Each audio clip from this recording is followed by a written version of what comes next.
મને સંદેશો આપો, મને ઉપદેશ સંભળાવો.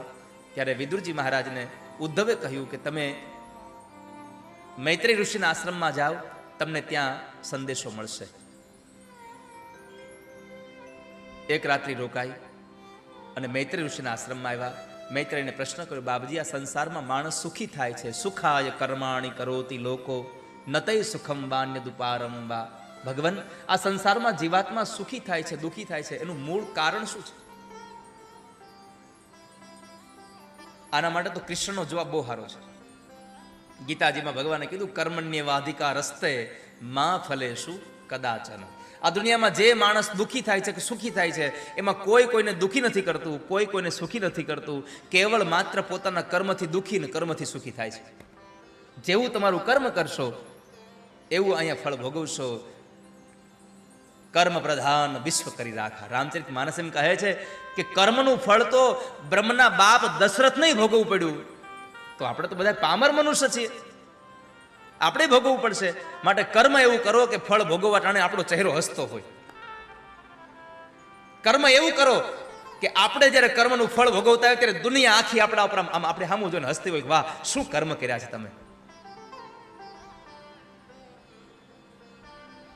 જબ આયો જગત મેં જગ હસે તુમ રોય. આપણે જ્યારે જન્મ્યા ત્યારે આપણે રોતા હતા, પણ દુનિયા આખી આપણો પરિવાર એટલો હસતો હતો અને આપણે રોતા નહોતા ને તો દુનિયાએ આપણને ચીટલા ભરીને રડાવ્યા છે પહેલી વાર. અને એ જ્યારે દુનિયા એ આપણે આવ્યા ત્યારે રોતા નહોતા, ત્યારે ચીટલા ભર્યા ને એ બીજા કોઈ નહોતા, ઘરના જ હતા. યાદ રાખવાનું, દુઃખી ઘરના જ કરે. રોવરાવાનું કામ ઘરનાનું જ છે. બહારના રોવડામાં આપણે શું ફેર પડે?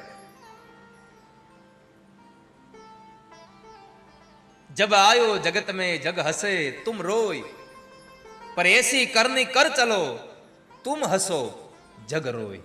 તું અહીંથી જ્યારે જાય ને ત્યારે એવા જન્મ અને મરણની વચ્ચે એવા કામ કરીને જા કે તું જા ત્યારે આખી દુનિયા રોતી હોય ને તું હસતા હસતા ભગવાનના ધામમાં જતો હોય. આવું કર્મ કરવું જોઈએ માણસ. એસી કરની કર ચલો કે તુમ હસો જગ રોય. આપણા કામથી દુનિયા રોવી જોઈએ. ભાઈ બહુ સારો માણસ વયો ગયો. પરિવારના લોકો રોવે ને એમાં મહાનતા નથી, પાડોશી રોવે મહાનતા નથી, પણ તમારા મૃત્યુના સમાચાર સાંભળી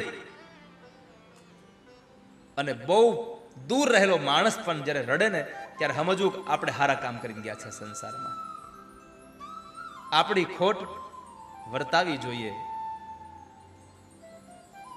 મારો જ ઉત્સવ અને મારી જ ગેરહાજરી. તમારો મૃત્યુનો ઉત્સવ એટલો મંગળ બનાવીને જાજો, કારણ કે એમાં તમે ગેરહાજર હશો, તમે હાજર નથી રહેવાના. તમારો જ ઉત્સવ હશે ને તમે જ નહીં હાજર હો. બીજાના ઉત્સવમાં જવા મળશે પણ તમને તમારા ઉત્સવમાં. દુનિયામાં બધી વસ્તુ તમે ટેસ્ટ કરી શકો.